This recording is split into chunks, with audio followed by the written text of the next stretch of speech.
আগামী 10 মার্চ চালু হতে যাচ্ছে বিএনপি সরকারের ফ্যামিলি কার্ড বিতরণ প্রকল্প। প্রাথমিকভাবে শুরু হতে যাওয়া সরকারি সহায়তায় এই পাইলট প্রকল্পের উদ্বোধন করবেন প্রধানমন্ত্রী তারেক রহমান। এই প্রকল্পের মাধ্যমে দেশে প্রায় 5 কোটি পরিবারকে আনা হবে সরাসরি রাষ্ট্রীয় সহায়তার আওতায়। বিশেষত পরিবারের নারী সদস্যদের নামে ইস্যু করা হবে এই ফ্যামিলি কার্ড, যার মাধ্যমে প্রতি মাসে সুবিধাভোগী পাবেন 2,500 টাকা। প্রথম পর্যায়ে দেশের 14টি জেলার নির্ধারিত উপজেলার হতদরিদ্র এবং দরিদ্র পরিবারগুলোতে দেওয়া হবে এই সামাজিক নিরাপত্তা কার্ড। দেশের প্রান্তিক জনগোষ্ঠীর সামাজিক সুরক্ষায় নতুন সরকারের ফ্যামিলি কার্ড কর্মসূচি নিয়ে আরফিন মাসুদের 2 পর্বের ধারাবাহিকের আজ দেখুন শেষ পর্ব।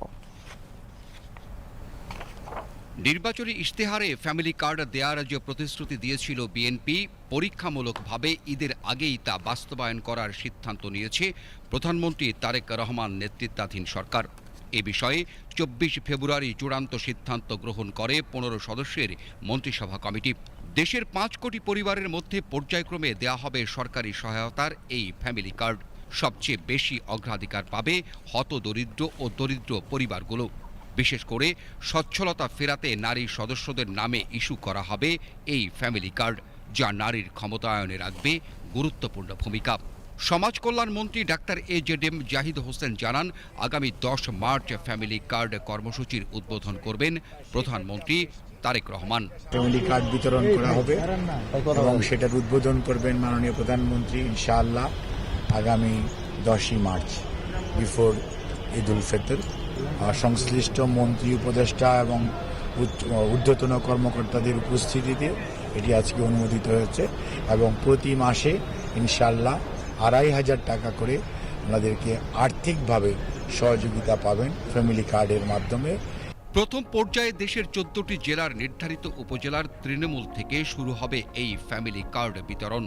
এতে অগ্রাধিকার পাবে হতদরিদ্র ও দরিদ্র পরিবারগুলো। তবে ধাপে ধাপে ফ্যামিলি কার্ডের সুবিধা পাবে সকল পরিবার। ফ্যামিলি কার্ডের সুবিধাভোগী যারা হবে তারা ইউনিভার্সাল, অর্থাৎ প্রত্যেকটা পরিবার ফ্যামিলি কার্ডের সুবিধাভোগী হবে। এখন প্রশ্ন আসতে পারে যে এক একটি এলাকায় পরিবার তো হতদরিদ্র আছে, দরিদ্র আছে, নিম্নবিত্ত আছে, মধ্যবিত্ত আছে, উচ্চবিত্ত আছে। স্বাভাবিকভাবেই হতদরিদ্র যেটা এবং দরিদ্র ওনারাই আগে পাবেন, বাট এখানে সবাই পাবেন। এখানে কোনো ইউনিভার্সাল থাকবে, এখানে কোনো ধরনের আপনার ধর্মীয় অথবা রাজনৈতিক বিশ্বাস এখানে কোনো কাজ করবে না। কার্যক্রমটা পলিটিক্যাল, কিন্তু এখানে ব্যবহার করা হবে সরকারের সংশ্লিষ্ট অথবা ওখানে গ্রাম পর্যায়ে, ইউনিয়ন পর্যায়ে, ওয়ার্ড পর্যায়ে, উপজেলা পর্যায়ে কর্মরত বিভিন্ন পর্যায়ের ইউএনও সহ বিভিন্ন পর্যায়ের কর্মকর্তা এবং কর্মচারীরা যারা রয়েছেন তাদের মাধ্যমে পাইলটিংয়ের যে প্রোগ্রাম সেটি প্রাথমিকভাবে শুরু হবে এবং পরবর্তীতে এটি বাংলাদেশের প্রতিটি উপজেলায় ছড়িয়ে দেওয়া হবে। সমাজ কল্যাণ মন্ত্রী ডাক্তার এজেডএম জাহিদ হোসেন জানান, প্রকৃত অভাবী পরিবার যাতে বাদ না পড়ে সে বিষয়ে সতর্ক থাকা সহ নির্ভুল ডেটাবেস তৈরি ও স্বচ্ছতা নিশ্চিতে থাকবে 3 স্তরের পর্যবেক্ষণ ব্যবস্থা। তিনি বলেন, এতে সরকার এবং সুবিধাভোগীর মাঝে থাকবে না কোনো মধ্যস্বত্বভোগী। নিখুঁত, নির্ভুলভাবে কাজটি করতে হবে এবং কোনো অবস্থাতেই যাতে কোনো সুবিধাভোগী বাদ না পড়ে, আবার কোনো সুবিধা পাওয়ার উপযুক্ত না এইরকম কেউ যাতে আবার ঢুকেও না যায়। কাজে এটার আমরা চেকিং অ্যান্ড ক্রস চেকিংটাকে আমরা বেশ গুরুত্ব দিচ্ছি।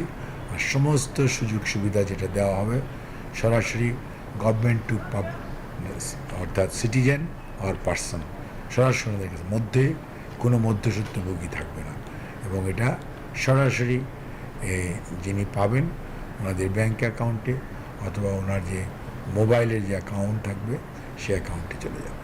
সরকার আশা করছে এই উদ্যোগ বাস্তবায়িত হলে অর্থনৈতিকভাবে ঝুঁকিপূর্ণ পরিবারগুলো সরাসরি উপকৃত হবে। ফলে সামাজিক সুরক্ষার আলো মুখ তুলবে নতুন দিগন্তে।